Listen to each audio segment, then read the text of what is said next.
Alors voilà ma femme, Claudia, pour ceux qui ne connaîtraient pas Claudia. Euh, alors dans le sens, voilà, de plus grand au plus petit. Bon, il y en a une qui est au Cameroun, Salomé, et elle fait son école de la Bible à Yaoundé, donc elle n'est pas là.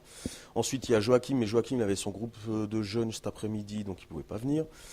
La troisième c'est Annie, voilà, Annie. Ensuite c'est Manahem, et puis Alexia, voilà. Ouais. Alors, ouais, donc on se présente, Claudia et moi, voilà, ça fait, on a passé 20 ans au Tchad, hein. On a beaucoup développé des écoles chrétiennes là-bas, travaillé à développer des écoles chrétiennes, faire des formations d'enseignants. Et puis, depuis un an et quelques, on est rentré en Europe. Maintenant, on est sur la base de Jeunesse en Mission, en Suisse, à Burtigny. Oh, pardon. Oui. À Burtigny.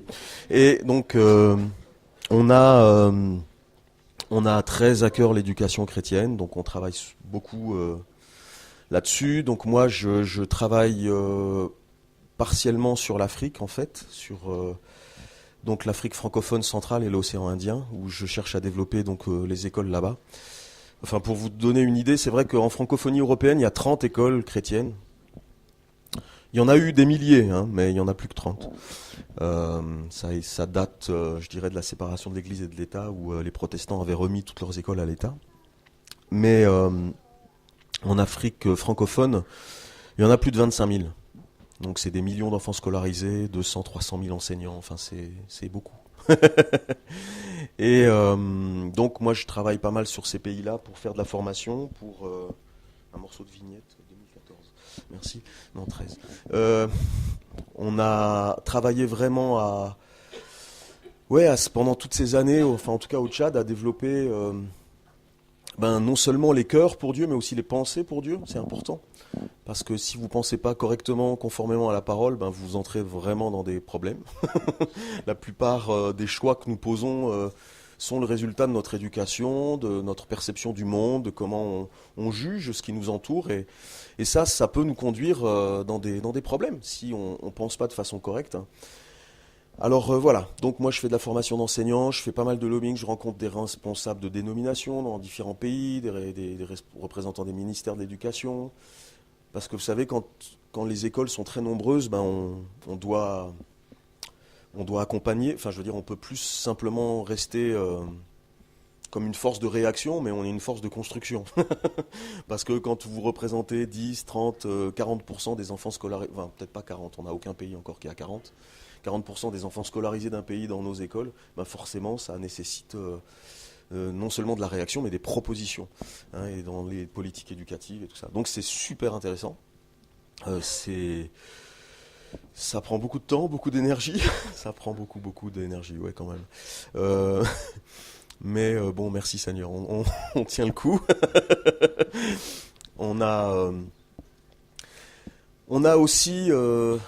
Alors moi, je suis parti, par exemple, là, j'étais au Cameroun au mois de décembre. Bon, il y a des voyages au Gabon, au Tchad, qui sont prévus avant juin, au Congo, Kinshasa au mois de juillet. Enfin bref, je vous donne pas tout mon programme, mais enfin, voilà, je voyage régulièrement et c'est très prenant, mais je peux vous dire que c'est fantastique, quoi. Ça avance.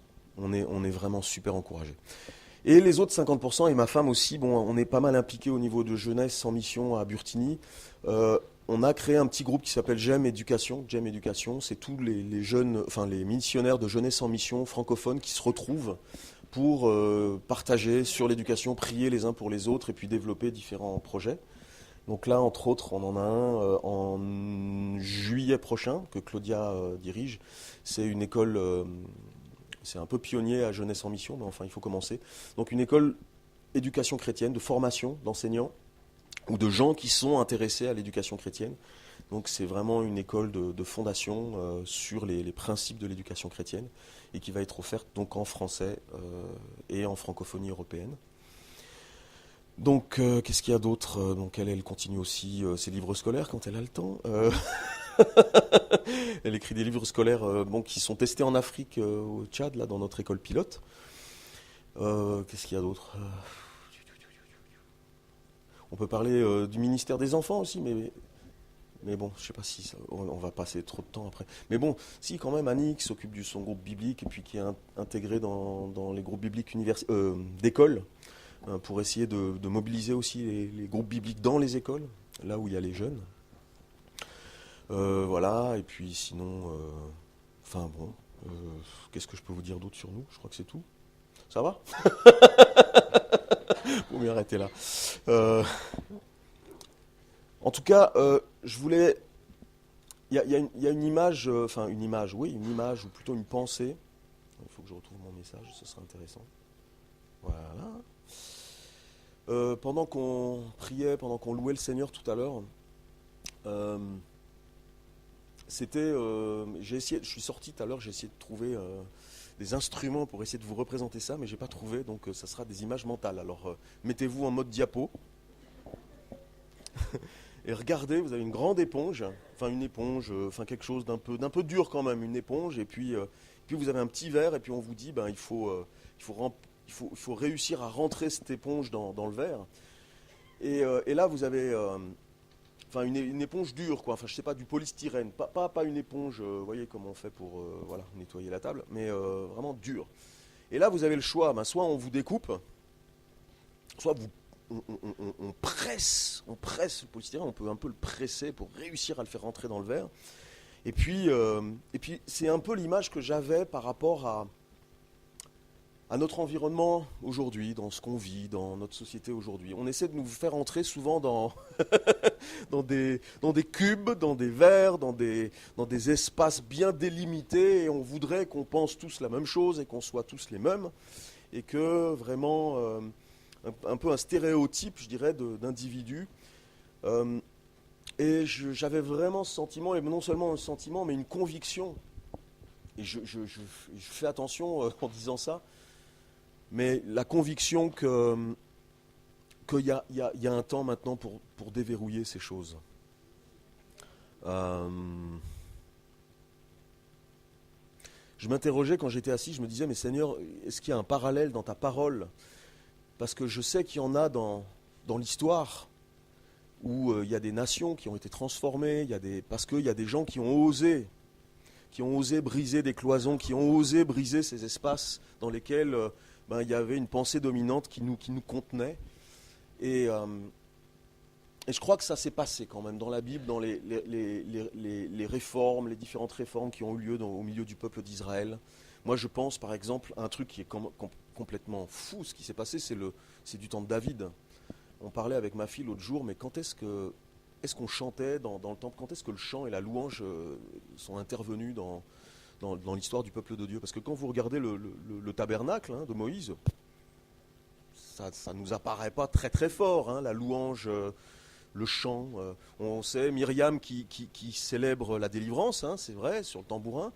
Mais après, au moment du tabernacle de David, quand David installe le tabernacle, waouh! Alors là, ça chauffe.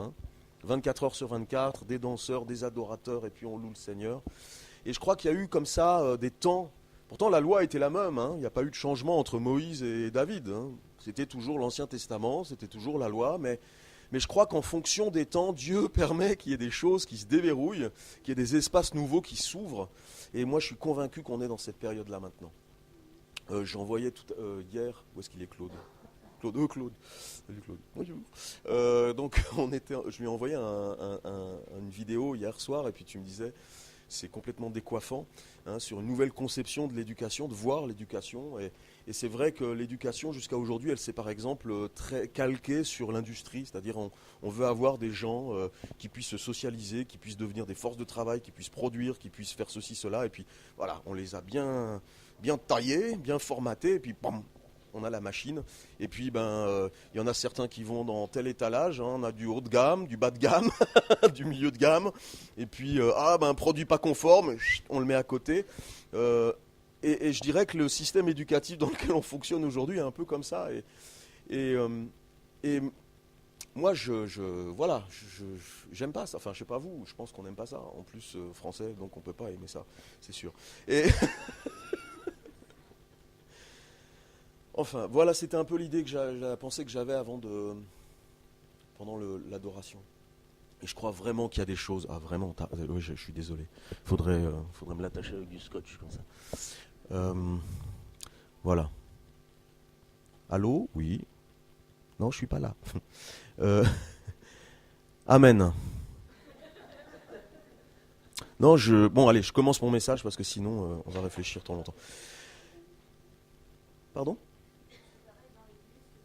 Oui, oui.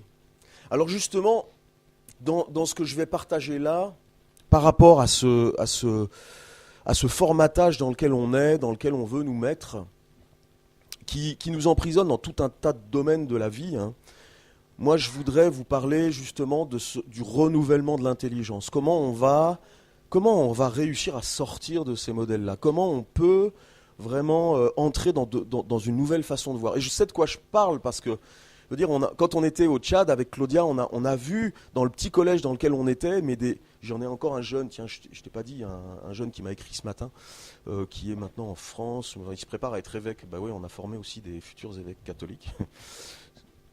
Et mais je veux dire qu'il veut vraiment que le règne de Dieu vienne aussi, hein, c'est quelque chose de beau. Et on a vu des jeunes qui sont entrés dans un don créationnel. Il y en a plein qui sont entrés dans la musique, dans l'écriture, et des jeunes qui ont vraiment fait une différence. Et encore aujourd'hui, on voit ces jeunes qui font une différence. Et ils ont été à un moment dans cette école et qui leur a justement décloisonné, qui a décloisonné l'environnement et l'espace dans lequel ils étaient. On a ouvert leur façon de voir le monde, la façon de se voir, la façon de voir leur avenir. Et ça a produit du fruit. Ça a vraiment produit du fruit. Alors il y a eu plusieurs saisons, mais en tout cas on a eu pas mal d'artistes qui sont sortis. Et moi je vous dis, les artistes, c'est vachement important. C'est tellement important. Que Dieu vous bénisse si vous êtes un artiste et que vous êtes ici, mais c'est tellement précieux parce qu'un artiste, il peut toucher la pensée collective des peuples, ce que moi je peux pas faire, parce que bah voilà, on est en train de parler entre nous, mais enfin, je suis surtout en train de vous parler, mais un artiste qui fait un chant et qui passe, il te construit la pensée, la façon de penser des gens. Hein, sur des tas de domaines, sur la vie, la mort, les problèmes, les difficultés, l'argent, le travail, toutes sortes de domaines. Alors moi je crois que c'est possible. Maintenant, dans l'Évangile, on va lire 3 passages qui vont nous servir de base. Premier passage, Hébreux 2, verset 15.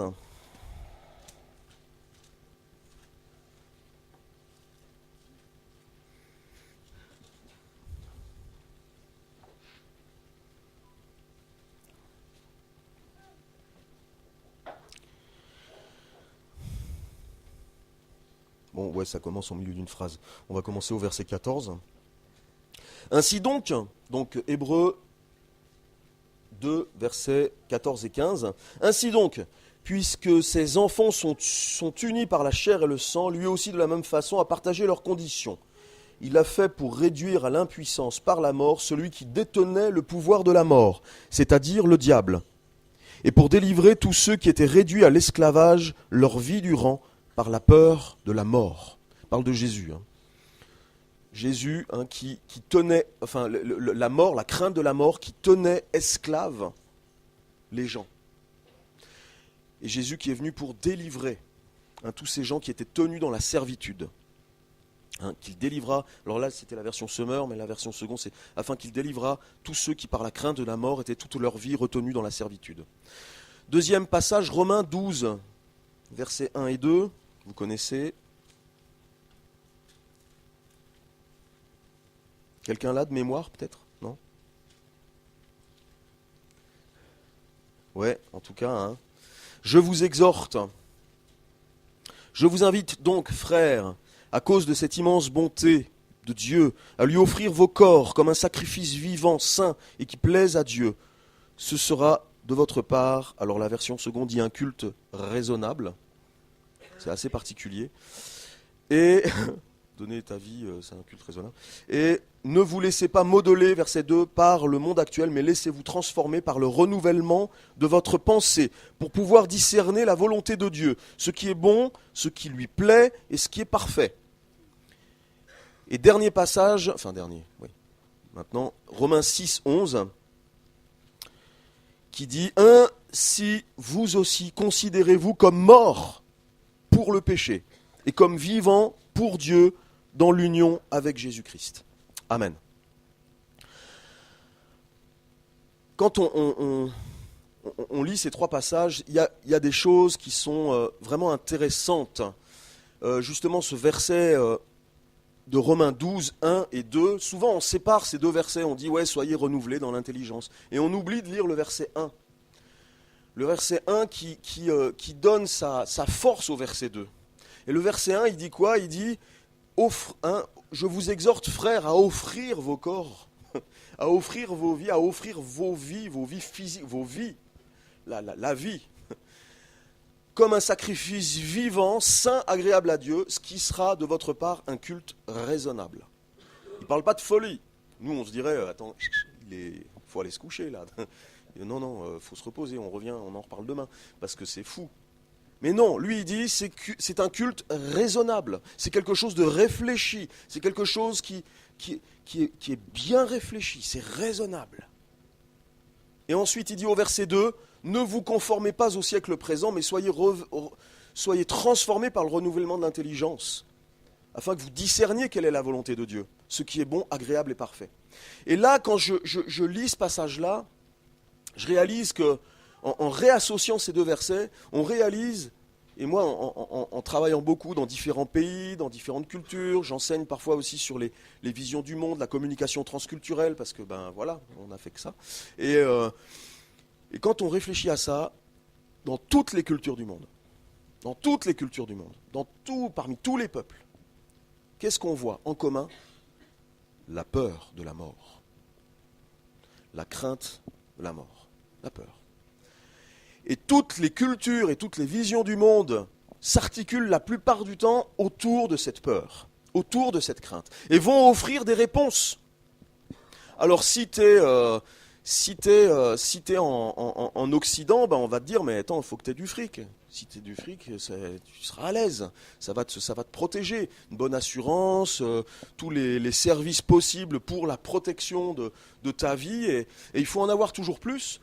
Et dans une autre culture, comme moi on a été pas mal de temps en Afrique, on va te proposer peut-être l'initiation. Dans certaines cultures, on est ensemble, on est un, on est ta protection, on est ensemble, on a été initié, on est un seul peuple, un seul corps, on a une seule langue, et ensemble on sera plus fort, et on va te protéger, et on va se protéger mutuellement. Et finalement, tout le monde, et même parfois l'Église, c'est-à-dire que l'Église même parfois peut remplacer la place de Dieu. Je ne dis pas l'Église, locale, mais dans la pensée des gens, c'est-à-dire que l'Église va parfois essayer d'apporter une sécurité, une culture, une réponse aux craintes. Et en fait, parfois, on se trompe un peu. C'est vrai qu'il y a un ministère pastoral, on prend soin, mais toujours l'Église, elle amène à la vraie sécurité. La vraie sécurité, c'est pas l'Église, la vraie sécurité, c'est Jésus, c'est Dieu.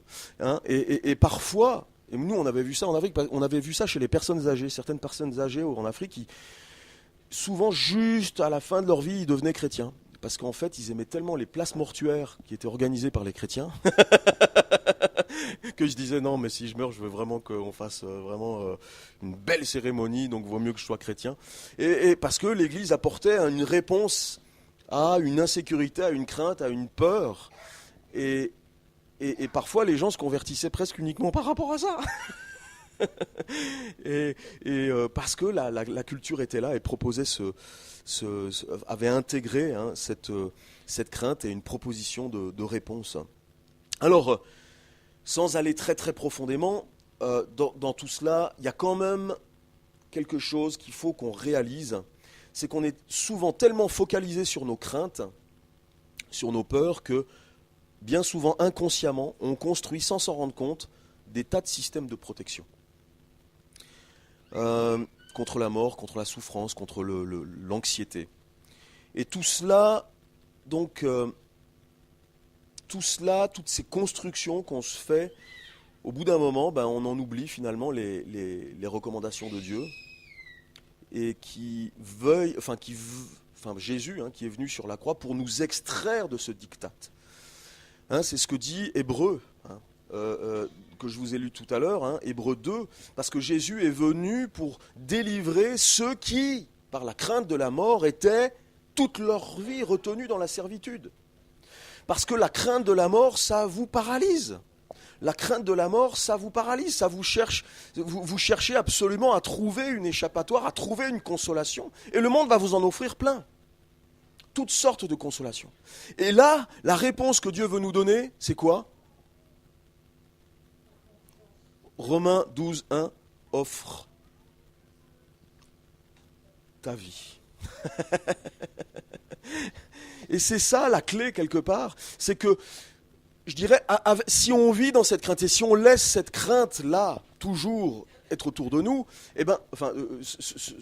la laisser venir dans notre conscience, la laisser vivre en nous, eh bien, cette crainte, elle fait de nous comme un espèce d'appât pour toutes les visions du monde qui sont là, qui vont nous proposer toutes sortes de consolations et toutes sortes de systèmes. Parce que ta crainte va appeler forcément une sécurisation. Ta crainte appelle quelque chose pour te calmer, pour te sécuriser. Et puis là, forcément, tu es le premier appât, et puis dès qu'il y a une canne à pêche qui passe, tu es ramassé. Et parfois, je dirais que même dans je l'ai vécu, moi on l'a vécu pas mal en Afrique, mais c'est vrai même par rapport à la crainte de la sorcellerie, on en sait quelque chose en Afrique. C'est parce que depuis qu'on est tout petit, on a été élevé, on a raconté que des histoires de sorciers, de machins, de démons, de sorciers qui te transforment en grenouille si tu as attention. Et puis, toutes ces histoires qui font peur, qui font peur, qui font peur, qui font peur. Et puis finalement, on devient chrétien et waouh. Et puis finalement, on devient chrétien pas forcément pour les bonnes raisons, mais parce qu'on veut tellement être rassuré que Dieu va nous protéger contre ça. Et finalement, comme j'avais entendu une fois à la radio, oui, c'est vrai, Dieu est grand, mais le diable n'est pas petit. Donc faites attention. Et puis c'est un petit peu la mentalité dans laquelle on fonctionne. Et puis cette insécurité fait que on est une proie. On est une proie facile pour toutes ces visions du monde, toutes ces cultures qui nous proposent de la sécurité, de la protection. Alors que Dieu nous aide, mais en tout cas, le chemin que Dieu nous montre, lui, c'est quoi ? C'est le chemin de la mort. Règle ce problème. Donne ta vie. Donne ta vie. Moi, je vois tout à l'heure, c'est vrai, quand j'avais cette idée de casser les cloisons et que l'Église prenne vraiment, que les chrétiens entrent dans des nouveaux espaces que peut-être aujourd'hui vous ne soupçonnez pas, mais des espaces de créativité, des espaces de pensée, de spiritualité, de compréhension des voies de Dieu, de creuser qui est Dieu. Je crois que c'est possible, mais il faut mourir. Il ne faut plus que cette insécurité domine les orientations de ta vie. Il ne faut plus que la crainte dirige l'orientation de ta vie. Il faut lâcher ça. Jésus est venu pour ça, pour te libérer de la crainte de la mort. Amen. Alors c'est difficile pour nous, pourquoi ? Parce que même moi, le jour où je me suis converti, je ne me suis pas converti pour les bonnes raisons. Moi, quand je me suis converti, c'était pour sauver ma pomme. Je sais pas vous. Je veux dire, Dieu, ouais, super, alléluia, ouais, Dieu, il peut me sauver, je prends. Ça va mieux. Et puis parfois, on peut rester, je dirais, un peu dans cette idée-là. Et c'est vrai que Dieu nous prend tel qu'on est, avec nos incohérences, avec nos craintes, avec nos peurs, et il nous saisit et il nous sauve. Alléluia. Il devient notre justice. Mais à un moment ou à un autre, il va falloir que Dieu règne. Amen. Dieu t'a sauvé, mais maintenant il faut que Dieu règne. Et pour que Dieu règne, il va falloir que tu donnes ta vie. Totalement. Que tu donnes ta vie.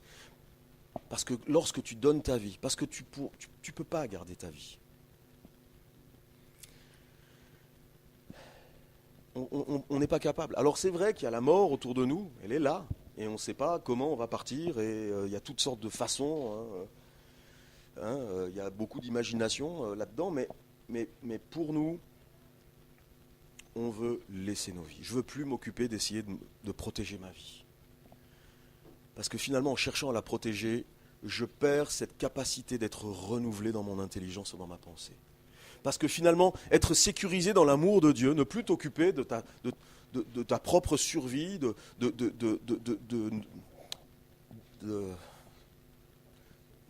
cette protection, d'assouvir ton besoin d'être sécurisé, eh ben tu vas enfin entrer dans toute la richesse et dans toute la provision de Dieu, pour que réellement l'Esprit Saint puisse révéler Christ incarné en toi, et puisse amener tes rêves réellement à toucher quelque chose dans le réel. Mais pour ça, eh ben, il faut accepter de mourir. Amen. Et c'est pas quelque chose qu'on doit vivre. Oh, maintenant, alors, on va y faire. Non. Je suis prêt, Seigneur. Vas-y. Non, c'est pas comme ça. Lâche-toi. Moi, je vous dis, hein, je me souviens quand je partais en brousse, on était au Tchad. Pardon, je regarde les enfants, mais c'était un peu ça. Quand je partais en voyage, il y avait parfois, il y avait plusieurs de mes enfants. À chaque fois que je partais, c'était la place mortuaire à la maison. Je partais souvent en voyage. Mais quand je partais en voyage, c'était la place mortuaire parce que il y avait des enfants qui pensaient que j'allais mourir. Bah oui, parce qu'il y avait pas mal de dangers, il y avait toujours des trucs, pas possible. Et puis à chaque fois que je partais, des fois, c'était vraiment la place mortuaire à la maison, quoi. C'est papa qui mourait toutes les 2 semaines, quoi. Et je me suis dit, mais c'est pas possible, quoi. À chaque fois que je partais, j'avais quand même le cœur un peu lourd, quoi, en me disant, mais Seigneur, il faut faire quelque chose, quoi. On va pas y arriver comme ça. Il faut vraiment que tu nous montres quelque chose. Et puis un jour, j'étais en brousse et puis il s'est passé quelque chose de phénoménal. Je le raconte rarement, mais je vous le dis quand même. J'étais en train de rouler sur une piste de brousse, une piste cotonnière avec des arbres autour, et puis je roulais assez vite. Je roulais quand même assez vite. Et tout à coup, je me suis retrouvé en face d'un camion de coton. C'est des camions avec une remorque derrière, c'est des trucs monstrueux, et qui roulaient lui aussi vite. Et je me suis retrouvé en face de ce camion, et je me suis dit, ça va pas le faire. On va se fracasser.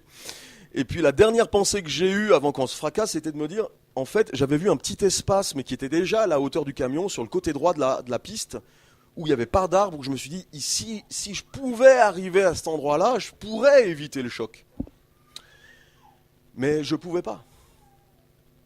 Et vous me croirez si vous voulez, mais je me suis retrouvé à cet endroit-là, avec mon véhicule, il ne manquait pas les roues. Hein. Donc Et là, je me suis dit, mais ça, c'est pas possible. Les gens, après, ils sont sortis du camion, ils étaient comme ça. Mais ils disent, bon, j'étais blanc, on me prenait pour un père catholique. Hey, votre père, là, votre père. Oui, mais c'est qui? On allait faire l'accident, et puis... Et moi, je comprenais pas. Des ruptures de sens, tu sais, qu'est-ce qui s'est passé? Et après, je disais aux enfants, quand je rentrais, je disais, mais les enfants, quand je vais partir, c'est Dieu qui aura décidé. Ça ne veut pas dire que je partirai pas par un accident d'avion ou de voiture ou de maladie ou quoi que ce soit. Mais je sais que le jour où je partirai, c'est Dieu qui aura décidé. Amen. Parce que Dieu, il te garde, il est tout à fait capable de te garder. Par contre, ce que je leur ai dit, je me souviens, je leur avais dit, surtout, par contre, vous pouvez prier pour une chose pour papa. C'est prier pour que papa se repente toujours. Bah ouais. C'est comment déjà le passage qui dit non, c'est pas le salaire du péché, c'est la mort. Oui, c'est le salaire du péché, c'est la mort. Oui, le salaire du péché. Non, voilà. L'aiguillon de la mort, c'est le péché. Parce qu'effectivement, si on tolère le péché dans nos vies, on tolère des choses, bah forcément, ça nous ouvre à tout un tas de circonstances de destruction. Et je crois que c'est important pour cela que nous restions toujours dans cette repentance et qu'on prie. Et je disais aux enfants, quand je partirai, c'est pas les circonstances qui vont décider, c'est Dieu. Mais priez pour que je me repente. Parce que c'est ce que Jésus avait dit dans Luc 13, hein, quand les gens avaient dit « Ouais, t'as vu les gens qui sont morts sous la tour de Siloé, 18 personnes mortes, ou Hérode qui a massacré des gens. » Puis Jésus leur dit « Non, non, non, non, non. Hein, pensez-vous que ces gens étaient de plus grands pécheurs? Non, je vous le dis, mais si vous ne vous repentez pas, vous périrez tous de même. » Parce qu'il y a des circonstances de mort qui sont là, et c'est le manque de repentance parfois qui ouvre la porte à ces circonstances de destruction. Bien que Dieu soit tout-puissant, il peut y avoir des problèmes. Donc, garde-nous du péché, quand nous péchons, parce que ça nous arrive, je ne sais pas vous, non mais bon, moi ça m'arrive, et là, Seigneur, pardon, tout de suite, enfin le plus rapidement possible. Des fois ça met du temps, notre conscience est parfois engourdie par certains raisonnements fétides. Alors que Dieu nous aide, mais en tout cas, si nous acceptons de mourir, de donner nos vies, nous libérons notre intelligence maintenant pour s'occuper réellement et de se remplir de toute la richesse de la parole de Dieu. Amen. Pour entrer réellement maintenant dans le projet, dans les projets que Dieu a pour nous. Individuellement, en tant que famille, en tant que communauté, en tant que même de nation. La deuxième chose, c'est qu'il va falloir accueillir sa parole, parce que c'est vrai que nous sommes renouvelés dans notre intelligence par sa parole. Sa parole, c'est ça qui a transformé un peuple d'esclaves en peuple souverain. C'est sa parole qui a réussi à transformer des gens qui n'avaient plus d'espoir en peuples qui avaient une maîtrise de leur destinée, d'une certaine façon. Associés à Dieu, certes, mais une maîtrise, une dignité retrouvée. Donc Dieu est capable de le faire, mais il va le faire comment ? À travers d'une alliance et de sa parole. Et c'est pour ça qu'Israël va aussi être baptisé, d'une certaine façon, mais pour rentrer ensuite dans l'alliance, les tables de la loi, c'est ça, écoute Israël, écoute, premier ordre, écoute. C'est pas obéis, c'est d'abord écoute. Parce que si tu n'écoutes pas, tu risques d'obéir pas forcément dans le bon sens. Donc, vraiment accueillir sa parole.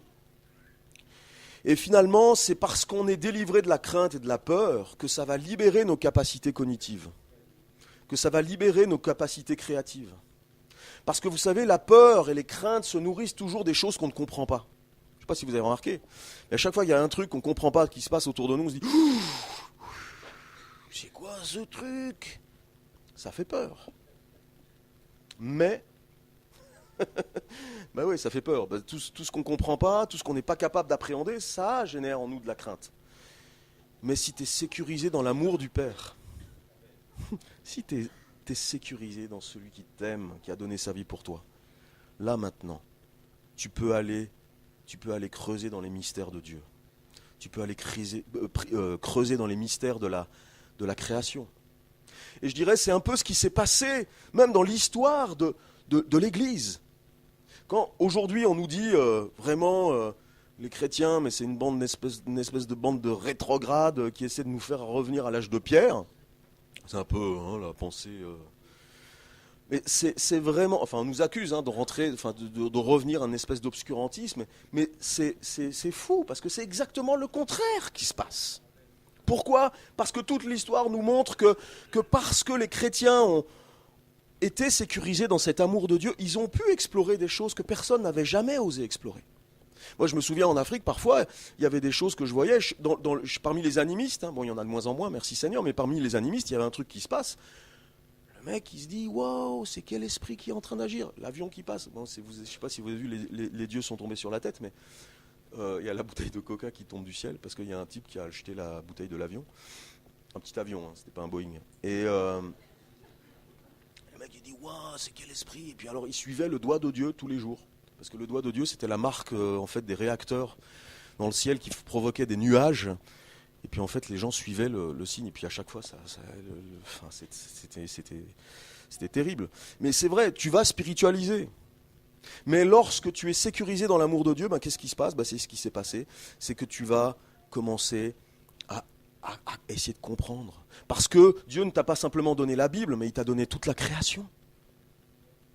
Et la découverte de la création, tout ce que tu peux découvrir dans la création, mais c'est un reflet de la sagesse, nous dit Romains, infiniment variée de Dieu.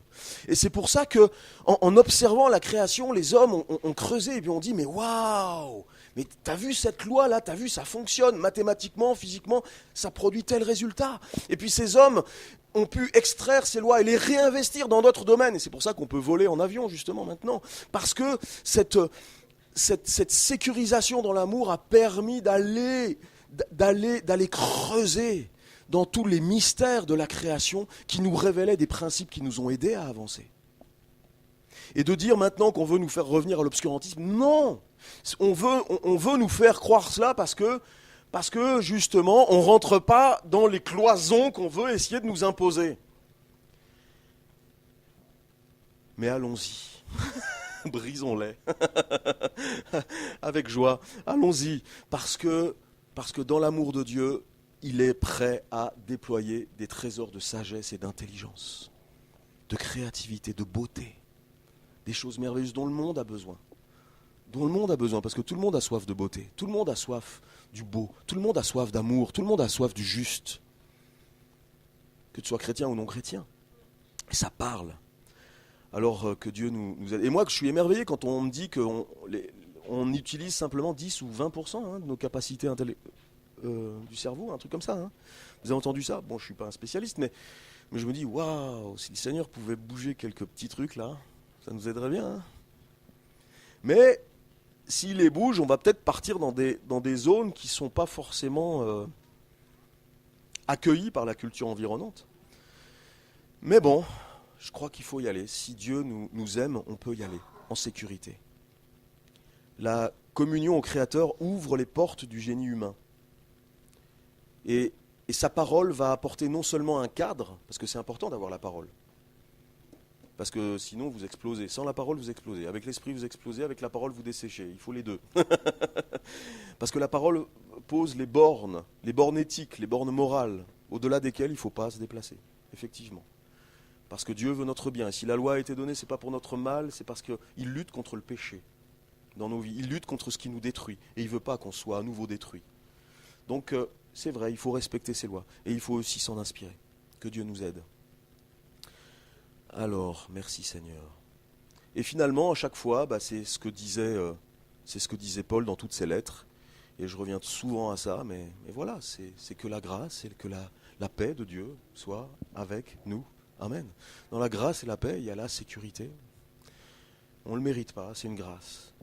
Et à chaque fois que Paul veut enseigner, veut faire croître les gens, veut faire prospérer les gens, il leur dit que la grâce et la paix. Les deux seules choses fondamentales qui vous aident réellement à entrer dans toute cette richesse de Dieu. Amen. Alors, oh là là, mais je ne vais pas parler de ça. On ne va pas parler de marxisme, on ne va pas parler de matérialisme. En tout cas, bon, si peut-être un peu du matérialisme, parce que c'est quand même assez costaud quand même. Non, parce qu'il y a deux courants de pensée, on ne s'en rend pas compte, mais qui nous environnent très fort. Il y a une pensée, je dirais, marxiste, alors je ne dis pas... bon, dans le sens où l'expérience définit la vérité. C'est plus la vérité révélée, mais c'est voilà, ce que j'expérimente qui est vrai. Et voilà. Et à cause de ça, il y a des tas de gens qui sont coincés dans leur existant et dans leur passé. Parce que si tu crois que c'est ton histoire et ce que tu as expérimenté qui te définit toi en tant qu'homme, t'es cuit. Si tu n'as pas eu la chance de vivre dans une gentille famille toute bien fonctionnelle, ça va être difficile. Parce que tu vas gérer tout un tas de problèmes par rapport à ton propre passé. Et là, justement, ce matérialisme, ce fait que, justement, à chaque fois, on t'amène, le monde qui t'entoure t'amène à te définir par ce que tu expérimentes, parce que tu achètes, et c'est là que maman entre en jeu, généralement, qui te définit par tout ce que tu expérimentes. Finalement, tu te réprimes toi-même, tu te coinces toi-même, parce que finalement, tu n'entres pas dans ce que Dieu lui dit que tu es, et qui dépasse et qui transcende les problèmes que tu as pu avoir dans ta jeunesse, les problèmes que tu as pu avoir dans ta famille, les problèmes communautaires. Moi, c'est ce que je dis souvent en Afrique à mes enseignants. Je dis, mais il faut arrêter de laisser le matérialisme influencer l'histoire de l'Afrique. Parce que l'histoire de l'Afrique fait qu'avec tous ces historiens qui sont certes bons, surtout ces écrivains qui sont bons, mais de dire c'est pas ça qui me définit en tant que jeune Africain. C'est pas le passé de l'Afrique. C'est ce que Dieu dit que je suis. Et Dieu dit que je suis une créature merveilleuse. Amen. Et l'histoire n'a pas le droit de dire qui je suis. Seul Dieu a le droit de dire qui nous sommes. Amen. Et en tant que Français, c'est la même chose. Ne vous laissez pas définir par ce qu'on dit des Français. De ce qu'on dit de tous ceux qui sont français, mais parce que vous valez mieux que ça. Parce que Dieu lui-même dit qui nous sommes et quel est son projet pour nous. Et il faut commencer à le prendre, à l'accepter, à l'accueillir, ce que Dieu dit de nous. Et puis Mammon, c'est vrai, qui intervient pour vraiment briser, enfin, je dirais plutôt d'abord pour essayer de remplir ce manque, hein, cette vide qui a la forme de Dieu dont Pascal parlait, et puis voilà, il va nous proposer tout un tas d'échappatoires pour essayer de combler ce manque, et puis forcément, alors on va essayer de se remplir, et puis, cette frénésie de posséder pour essayer de remplir ce vide, et puis encore, d'acheter, encore de remplir, d'essayer de combler, mais le problème c'est que Mammon sert toujours le premier, quand tu remplis. Et Mammon reprend toujours, et finalement c'est toujours lui qui est toujours le premier servi. Et toi tu as toujours les restes. Et finalement ce vide il est toujours là, à perpétuité. Et continuellement tu dois continuer. Tu dois continuer. C'est même ce que pensent les millionnaires. Tu as 1 million, le mec il pense à quoi? Il pense à en avoir 2, c'est tout. Tu es tout le temps dans... T'es tout le temps dans cette quête pour plus. Et en réalité ça ne finit jamais. Alors que Dieu nous aide à conquérir de nouveaux horizons, sécurisés par l'amour de Dieu, livrant nos vies au Christ, livrant nos vies comme un sacrifice raisonnable, tout ce qu'il y a de plus raisonnable, afin que réellement, maintenant, la parole de Dieu dans toute sa richesse puisse renouveler notre façon de penser. Amen. Puisse renouveler, puisse nous faire regarder le monde avec un autre regard. Et moi j'aspire à ce que aussi, on puisse voir émerger de nouvelles générations de créateurs, de créatifs, de gens, de scientifiques, de littéraires, de toutes sortes de gens qui vont aller au-delà, découvrir des choses que nous ne connaissons pas encore, mais qui seront encore un révélateur de qui est notre Dieu. Et qu'ils entrent dans les œuvres que Dieu a préparées d'avance. Amen. Et enfin, dernier point, comment le vivre? On accueille la parole, on accueille son esprit, et on vit dans la sagesse, l'esprit de la sagesse. Cet esprit de sagesse qui saisit la parole de Dieu, qui saisit nos circonstances de vie et qui trace un chemin devant nous, qui nous aide à faire les choix, les bons choix. Et ça, c'est tellement important. La sagesse, on a besoin de sagesse. Vous connaissez Jacques, quiconque en manque demande à Dieu. C'est vraiment cette sagesse qui va construire nos choix, qui va établir nos vies. Parfois, on croit que la vie chrétienne, c'est simplement de dire, voilà, je me suis converti avant-hier, maintenant je suis chrétien. Non, c'est une succession de choix au jour le jour, tous les jours. Il y a des choix, il y a une multiplicité de choix, et dans ces choix, tu choisis une orientation. Et c'est dans les petites choses, finalement, que tu construis et que tu marches dans ta destinée, que tu vas dans ta destinée. C'est pas un coup de baguette magique, puis après tout est bon. Non, tous les jours. Et ça, c'est cette sagesse, cet esprit de sagesse qui va t'aider. Parce que parfois, tu es dans des situations dans lesquelles, franchement, il n'y a pas de bonne solution. Il n'y a que des mauvaises et des moins mauvaises. Tu ne sais pas quoi faire. Et donc là, tu demandes à Dieu de t'aider, parce que tu ne connais pas les tenants et les aboutissants des situations dans lesquelles tu es. Mais marche. Et même si tu fais le mauvais choix, si ton cœur est droit devant l'Éternel, Dieu est plus grand que tes choix. Dieu est plus grand que tes choix. Il a été plus grand que le choix d'Abraham qui voulait refiler sa femme à Abimelech pour que... Non, c'est pas c'est ma sœur. Non, vous imaginez le mec. Donc... il est plus grand, il est capable de récupérer des situations complètement invraisemblables. Heureusement. Amen. Amen. Alléluia. Dieu est bon. Vivre avec la sagesse, demander la sagesse, afin que par nos choix, nos vies, nos domaines de responsabilité, nous aplanissions les voies du Seigneur dans tous les domaines de nos vies. Amen. Et là, nous devenons témoins. Et là, nous devenons la lumière du monde. Et là, nous devenons le sel de la terre. Parce que, pas simplement le dimanche matin de 9h à 11h, mais tous les jours, dans les différents domaines de responsabilité. Seigneur, que ton règne vienne. Que ton règne vienne. Montre-moi. Amen. Allez, on prie. J'arrête là.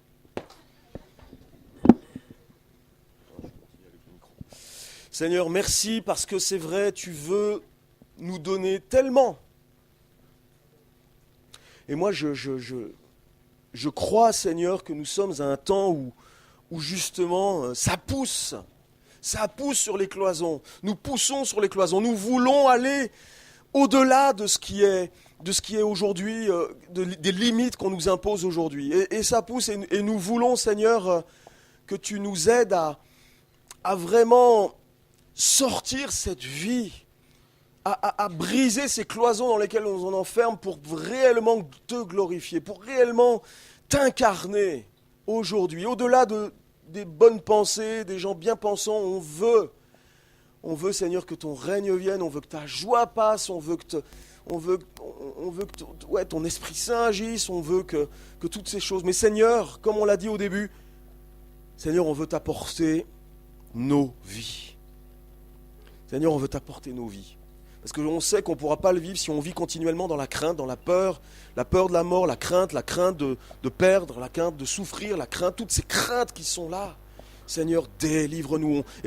Et c'est vrai, tu nous as dit, laissez, apportez vos vies comme un sacrifice raisonnable. Oui, c'est raisonnable, car tu sais que lorsque nous te donnons nos vies, maintenant nous sommes libres de recevoir et de bâtir avec toi.